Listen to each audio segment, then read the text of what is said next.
Hey Rockets, Mrs. Wilkenbush, joining you back here again for our book club on Galaxy Games The Challengers by Greg R. Fishbone.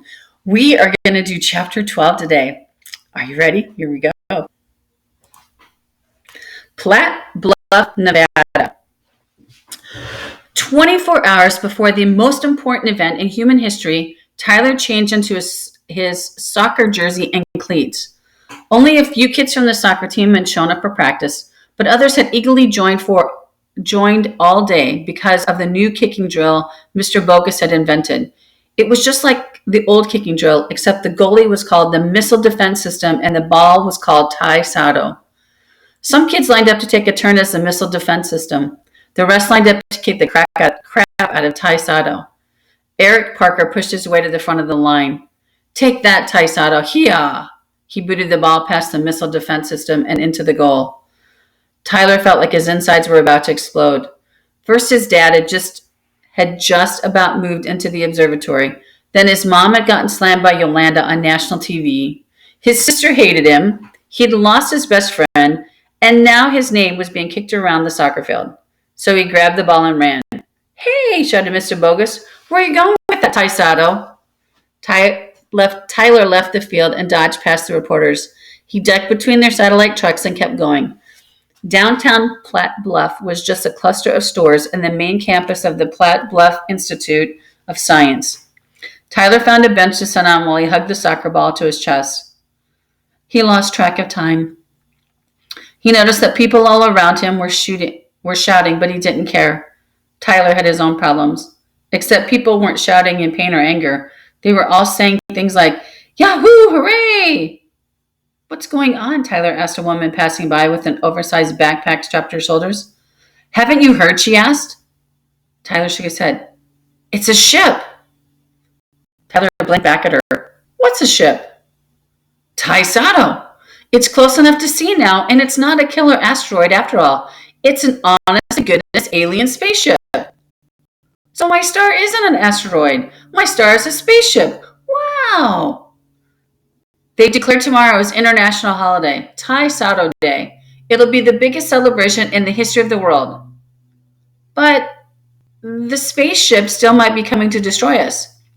True, said the woman, but at least it won't crash into us. An asteroid can't change direction, but a spaceship can. Inner solar system. 160 million miles from Earth, in the asteroid belt between Jupiter and Mars, the technician on the silver spaceship finished repairs. There were only 3 parts he couldn't fit back into the spaceship's translation system. The technician hid these extra parts in his back pouch and faced the pilot. Sir, the garble is all garble. You can garble the garble from now until garble. The pilot blew a stream from all 5 of his nose holes. Garble, garble, garble, idiot. Idiot? The technician asked. Well, that didn't sound right. Maybe those extra parts were important after all. Tokyo, Japan. 17 hours before the most important event in human history, Dekai sat on a molded plastic seat in the hospital waiting room. His father sat off to the left, draining the last drops of the can of the vending machine coffee. Baby Sakura yawned and kicked as Dekai's mother tried to stroke her to sleep. Raikou played a handheld game console, trying to match Dekai's top score on Robo Maze. Tamako paced back and forth like a caged tiger. They have to know something by now, so why aren't they telling us? It has to be something bad, right? Tamako-san, please stop, said Dekai. You're not doing your great-grandmother any good by getting all worked up like this. She blinked at him. You're right, Daka-san. Of course you're right. If Obi-chan were out here, she'd tell me to practice my deep breathing and relaxation techniques. Tamako took a seat, closed her eyes, and started breathing very slowly. Raikou slammed the game console on the table next to his seat. Stupid game. Hey! Dekai jumped to his feet. That's my console. I know. Mine's broken, Raikou stated. Dekai picked up the console and examined it for damage. No mystery why, said Dekai. That's enough, said their father. If you boys can't play nicely with that thing, I'll have to take it away. Yes, father. Dekai bowed his head and handed over the game. So, said his father, what button do I press to restart? A doctor stepped into the waiting room. Miss Tamazawa, he asked. Tamako sprang forward and grabbed the doctor's coat. Yes, that's me. Tell me what's going on. I'm ready for it. The doctor cleared his throat. Miss Tamazawa, your great-grandmother is dead? Tamako's finger tightened their grip on the doctor's lapels until Dakai thought the doctor might suffocate. She's dead, right? You've come to tell me that she's dead. Oh, Obi-chan, how could you have left me all alone in life? No, Mrs. Tamazawa, the doctor gasped. I came to tell you that your great-grandmother is awake and she wants to see you.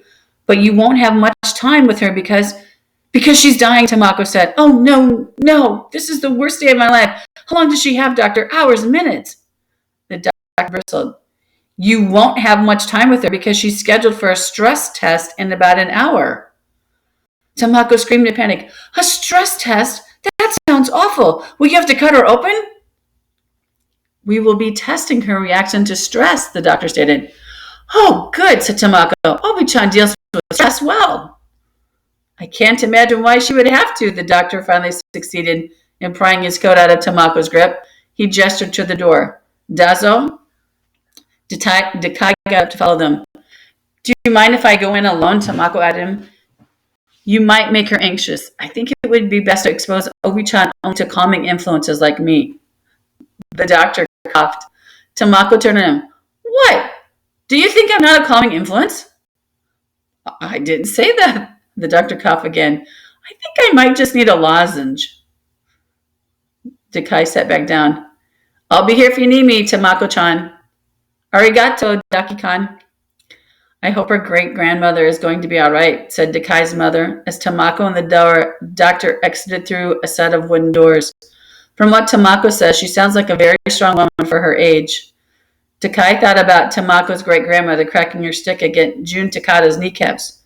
Very strong, he agreed. Tamako says her great-grandmother was also a judo master, and Tamako's family has been involved in jiu-jitsu for hundreds of years. They used to run their own school for it, but now it's just Tamako and her great-grandmother. Why? Asked Raku. What happened to the rest of the family?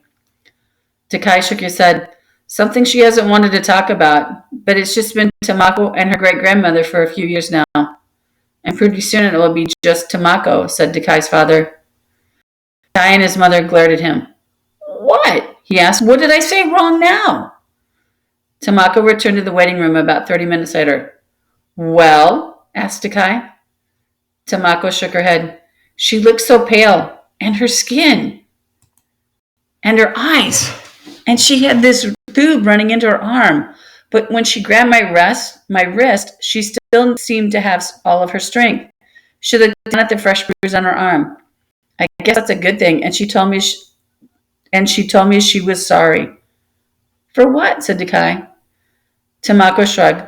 Something about priorities and the way I was raised. I'm sure she was talking about how I'm so lazy and unfocused, but I already know that. She's been telling me that for years. Will she be all right? Asked Dakai's mother. They'll be running tests all day. The doctor said we should leave and come back later. In a whisper, she added, for some reason, I think he just wants to be rid of me. Inner solar system. 95 million miles from Earth, a Madranian captain slid around the corner of the ship and nearly collided with the technician. He was pondering an electronic component held in one tentacle and an adjustment tool held in another. What is wrong, technician? Captain Mafrazzo asked. The pilot does not understand me. Ah, the captain popped 3 of her nose holes indignantly. I know just how you feel. He's a cranky fusspot, and he won't stop complaining for even half a pulse. First it was the navigation beacons, then it was the toilets, and now he's probably onto something else. Does he not realize that we are on an important mission? You were absolutely right. His problem is a lack of understanding. I will take that up with Father Parent when we return to the embassy. The technician looked at her and blinked one eye after another. Actually, the pilot does not understand me because the translator system is offline, and neither of us have a language implant like you do. Oh, said the captain. Well, in that case, carry on.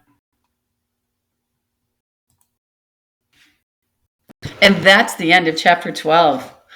This is getting pretty good. And can you imagine that little girl? I kind of am like that some days. I gotta agree. I gotta say. So, have a great day, Rockets, and I'll see you next time for chapter 13.